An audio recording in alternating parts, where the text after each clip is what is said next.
ಗಣೇಶನಿಗೆ ಯಾಕೆ ತುಳಸಿ ದಳವನ್ನ ಅರ್ಪಿಸಬಾರದು ಅಂತ ನಿಮಗೆ ಗೊತ್ತಾ? ಅವನಿಗೆ ಇಬ್ರು ಹೆಂಡತಿಯರಿರೋದು ನಿಜಾನ?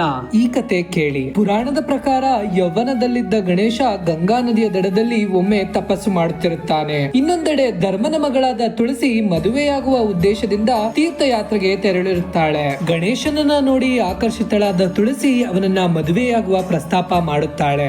ಧ್ಯಾನದಿಂದ ವಿಚಲಿತನಾದ ಗಣೇಶ ತಾನು ಬ್ರಹ್ಮಚಾರಿ ಎಂದು ಹೇಳಿ ಮದುವೆಯ ಪ್ರಸ್ತಾಪವನ್ನ ತಕ್ಷಣವೇ ತಿರಸ್ಕರಿಸುತ್ತಾನೆ. ದುಃಖಿತಳಾದ ತುಳಸಿಗೆ ಬಹಳ ಕೋಪ ಬಂದು ಬಿಡುತ್ತೆ. ನನ್ನನ್ನೇ ಮದುವೆ ಆಗುವುದಿಲ್ಲ ಎಂದ ನಿನಗೆ 2 ಮದುವೆ ಆಗ್ಲಿ ಅಂತ ಗಣೇಶನಿಗೆ ಶಾಪ ಕೊಟ್ಟು ಬಿಡುತ್ತಾಳೆ. ತನ್ನ ಧ್ಯಾನಕ್ಕೆ ಭಂಗ ಮಾಡುವುದಲ್ಲದೆ ತನಗೆ ಶಾಪ ಕೊಟ್ಟಳೆಂದು ಗಣೇಶ ಅವಳಿಗೆ ನೀನು ಯಾವುದಾದರೂ ರಾಕ್ಷಸನನ್ನ ಮದುವೆಯಾಗುವಂತ ಶಪಿಸುತ್ತಾನೆ. ತುಳಸಿಯ ದುಃಖ ಹೆಚ್ಚಿ ತನ್ನ ತಪ್ಪಿನ ಅರಿವಾಗಿ ಗಣೇಶನಲ್ಲಿ ಕ್ಷಮೆ ಕೇಳುತ್ತಾಳೆ. ನಿನ್ನ ಮೇಲಿನ ಮೋಹ ನನಗೆ ಹೀಗೆ ಮಾಡಿತು ಅಂತ ಕೇಳಿಕೊಳ್ಳುತ್ತಾಳೆ. ದಯೆ ತೋರಿದ ಗಣೇಶ ನೀನು ಶಂಖಚೂರ್ಣ ಎಂಬ ರಾಕ್ಷಸನ ಮದುವೆಯಾಗು. ಶಾಪವು ಮುಗಿದ ನಂತರ ನೀನು ಶ್ರೀ ಕೃಷ್ಣನಿಗೆ ಪ್ರೀತಿ ಪಾತ್ರಳಾಗಿ ಜನಿಸು. ಅಷ್ಟೇ ಅಲ್ಲದೆ ಕಲಿಯುಗದಲ್ಲಿ ಮಾನವರಿಗೆ ಮೋಕ್ಷವನ್ನು ದೊರಕಿಸುವ ಪವಿತ್ರ ಸಸ್ಯವಾಗಿ ಜನಿಸು ಅಂತ ಹೇಳುತ್ತಾನೆ. ಇದೇ ಕಾರಣಕ್ಕೆ ತುಳಸಿಯನ್ನ ಗಣೇಶನ ಪೂಜೆಗೆ ಅರ್ಪಿಸುವುದಿಲ್ಲ.